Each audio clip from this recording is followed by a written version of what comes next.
how I invest $1,000 a month to boost my wealth and financial freedom through tech stocks and crypto. So guys, tech stocks have a very high annual rate of return. Right now, obviously we have recessions, we have bear markets, but 5-10 year trajectories, right? A lot of these stocks and cryptocurrencies are on the upside, right? So again, I'm not here to debate whether you're a believer in crypto or not, but what I am here to explain is how I'm investing $1,000 a month over the next few years to build my financial freedom plan and build my wealth. So, as far as which stocks to pick, I'm a big fan of NVIDIA. I'm a big fan of PLTR. I'm a big fan of Tesla. I'm a big fan of AMD, MU. The list goes on. Avgo, Broadcom, right? So there's a lot of stocks that are performing very well. And you don't have to just invest in tech stocks, right? You can invest in index funds that have a pretty safe rate of return. But the whole point of you investing in this money is not to just watch your stocks appreciate, right? That's great. We want to see our stocks and our investments go up, but it has to lead towards something, right? Because a lot of people talk about building financial freedom and building wealth, but it's like, okay, build wealth so you can do what, right? So, me, I dollar cost average on a weekly basis, right? So, you want to obviously set up your life to where you have enough money, at the end of each week or each month to be able to invest at least $1,000, right? Some of you guys might, make enough from one job or a couple jobs to where you can have like $2,000 a month, right? I'm not here to give you guys like the exact number, right? But I think it's safe to say that at least $1,000 a month invested will give you a good rate of return over a 5-year trajectory, right? And whatever, crypto does really well, in their 4-year cycles, especially during the bull run. So, the potential for you to earn a lot of money is there, right? It's just about your commitment and also how you set up your life. If you have kids, or you have living expenses that are outrageous, you have student loans, if you have car loans, if you have a lot of things that you need to pay back, like debts, it's going to be really difficult, right? It's going to be, you'll have to get that handled before you can begin, right? So this isn't really for anybody who's dealing with debt, but even if you don't have any debt, right? I think, even looking back on my own life, right? Like, I think it would have been better off for me to stay with my parents for a couple years longer. Obviously I don't like, being told what to do by them, and, sharing, like, there's a lot of things that how I perceive the world that they don't necessarily agree with, or sort of place their limitations on, right? Like, a lot of times when on a side note, when you tell your parents or people that you're going after certain goals, a lot of them are going to try to diminish you, right? Because they couldn't achieve it, or they didn't have the balls or the foresight or the commitment to follow through on what they wanted to do. So, I personally moved out, but, looking back as a financial, benefit, I think it's not a bad idea to stay with your parents for a little while if you do the right things, right? Like, I wasn't doing the right things. If I knew, to work 2 jobs and to invest and to plan out, my finances, I'd have a lot more money right now in this moment in time, right? But, I wasn't thinking about those things back then, right? So, a lesson for me is, hey, like, if you don't like your family situation, that's cool, but you have to look at your environment too. Like, how can this benefit me? Okay, I don't like living at home, right? But how can I use this to my advantage? I didn't think of that back then, right? I didn't think of how, not having a mortgage, not having a car note, not having certain things that are liabilities. Like, I didn't even conceive of that, right? I was just trying to get out. I wanted to be free. I didn't want to hear, my parents, place their limitations on me and everything that encompasses that. So, your lifestyle is very important. Or, if you don't want to stay at home, you can live with roommates, right? Anything, right? Just know that if you live by yourself, right? If you live in a 1-bedroom, 2-bedroom, whatever it is, right? You're gonna have to work a lot, right? Just know that, right? Like, if you're going to live by yourself, you have those expenses, you're gonna have to pick up a second job, maybe even like a third job, right? The goal for you obviously is to pick a job where you can move up ideally, right? Or, obviously if you have a skill, but you want to shoot for that 70 to 90 to $100,000 a year mark, so you have the extra money to invest, right? So if you have to do that with 2 jobs, I mean, you have to do what you have to do, right?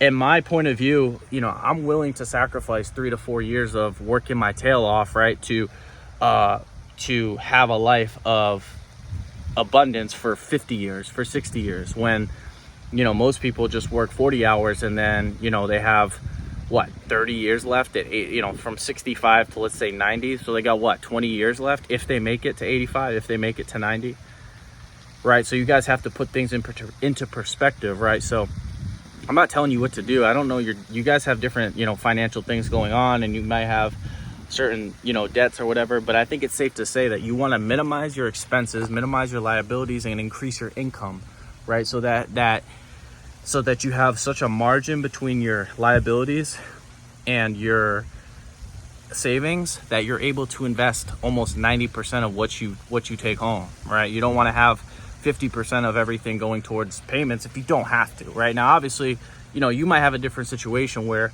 you know, the urge for you to move out and get on your own is so strong because you just don't like your living situation, right? So again, I'm just kind of trying to explain things because it's different and it's going to be custom set to whatever your preferences are and whatever you want whatever path you want to go down, right? But as far as like the investing side of it goes, it's really simple, right? Like, investing is not as hard as you guys think it is, right? You buy low and you sell high, right? And you look for dips, you look for cycle trends, you look for things that are going down, right? Like in a bear market, right? That's the best time to buy. A lot of people are selling. That's when people sell off their assets, right? But, you know, that's the best time to buy because typically, you know, like for example, in this crypto cycle of 2021 to now, right? The bear market, the peak bear market was like June of 2022, I believe, or November of 2022. Like, Bitcoin had its low, so that would have been the best time to buy. I didn't buy back then, right? I just was so like unaware of how the market works and, you know, what retracements are and what accumulation phases are, what consolidation phases are, right? So you know, you want to look for bottoms, right? You want to pay attention to people who are, you know, study the market and have all day to, you know, analyze different chart patterns and stuff like that. But don't be afraid. The biggest thing is that's going to hold you back is fear. Like, should I invest in that? Yes, you should invest. Yes, you should put your money to whatever tech stocks you find that are appealing and have a high rate of return in the long run, right? Because, you know, what can you do? And the question you have to ask yourself, right, like that I mentioned earlier, I didn't really get to finish, but you know, investing, you want to invest so you have an ability to buy other things that give you returns. Like, for example, you can invest in stocks that pay you dividends, right? Or you can invest into real estate that gives you cash flow, right? Obviously, you have to find deals and everything, right? And there's different times to buy real estate there's better times to buy real estate than others, right?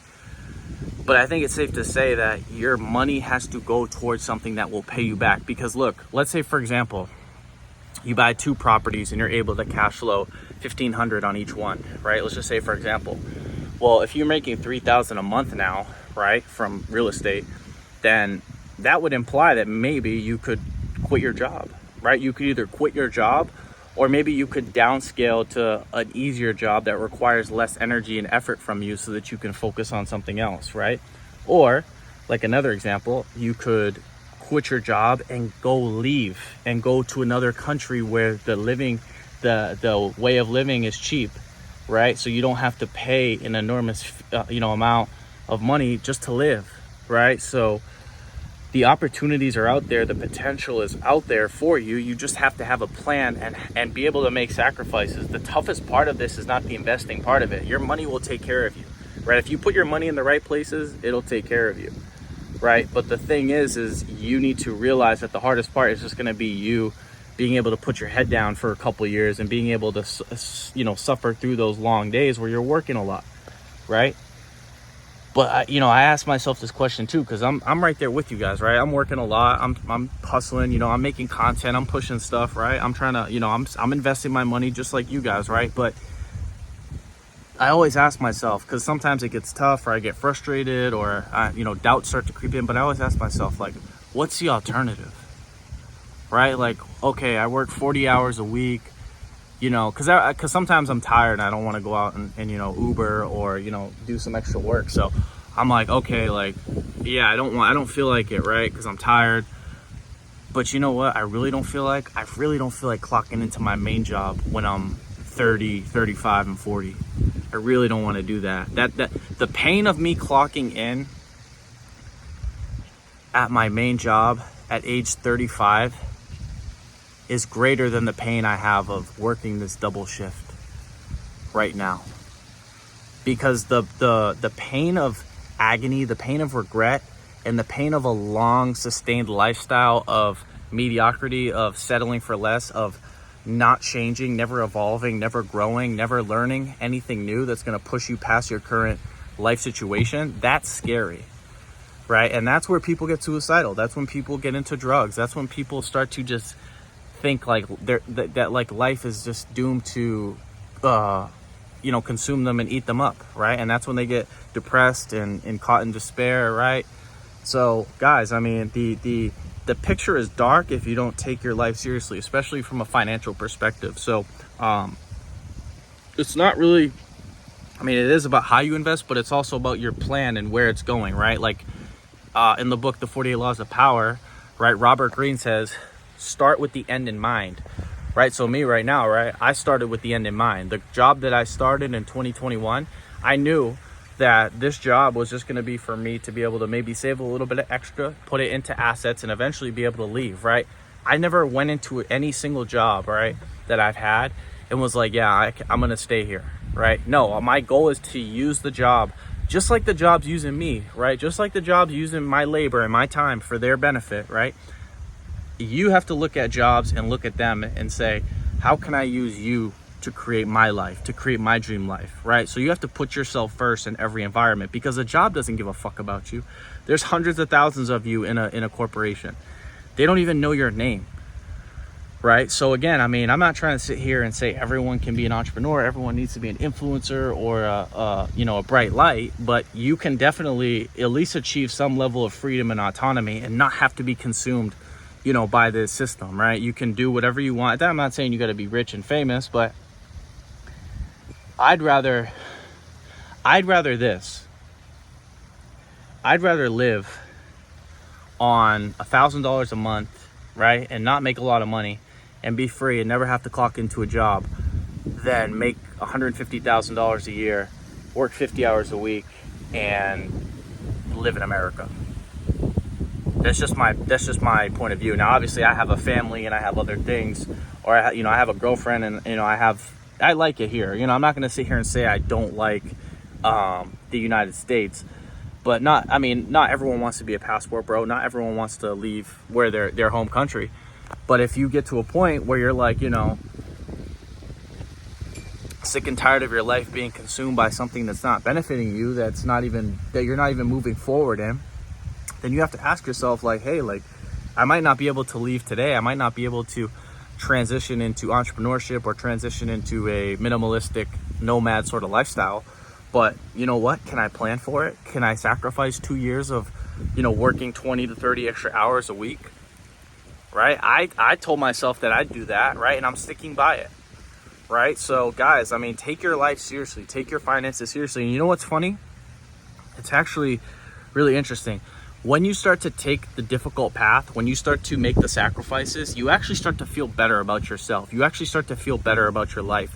When you see your portfolio shoot up 15% in a week, you start to realize, like, damn, like the work is paying off, right? So guys, like, money is very neutral. Money doesn't have a bias. Money doesn't care about your feelings. Money doesn't care about you as a person. It just cares about if it's going in the right places, right? Money's neutral. So if you know what you're doing with money, if you know where to put it, you will become rich. You will become financially adequate to be able to live the type of life that you want. So again, it's just about you. It's about what's your plan? What do you want? What kind of life do you want? And it's about executing that on a daily basis, right? And again, it doesn't happen overnight. You know, you might have to work, again, 2, 3, 4 years of, you know, tough, laborious work weeks, but will it be worth it? Again, I'd rather work 70 hours a week for 4 years than work 40 hours for 40 years and only get 15 or 20 years at the end of my life to now live. And again, when your dick can't even get up, right? You can barely walk, you're sick, right? So guys, I mean, it's all a big scam. It's all a big system to keep you an employer, to keep you an employee, to keep you trapped, to keep you a producer for other people while they sit on their yacht, while they sit on their freaking, you know, while they're out to eat, while you're working those long shifts, they're out to eat with their family, right? They're on yachts, they're enjoying their time, they're at parties, right? Or they're living their life, right? So they don't give a flying fuck about you, right? So again, you guys have to invest in yourself, right? When you invest in yourself over a long period of time, you'll start to see the results, right? And obviously your monetary results, but also in your ability to make decisions and have leverage in your own life, right? Leverage, I believe, in your own life is being able to have choice. If you have choice, you have leverage. If you don't have choice, you have no leverage, right? So anyways, guys, that's it. That's all. I hope you guys enjoyed this video. If you guys enjoyed this video, make sure to give it a thumbs up. If you're new to my channel, make sure to subscribe. If you guys have any questions, comments, feel free to leave them down below. And as always, I will talk to you guys soon. Peace.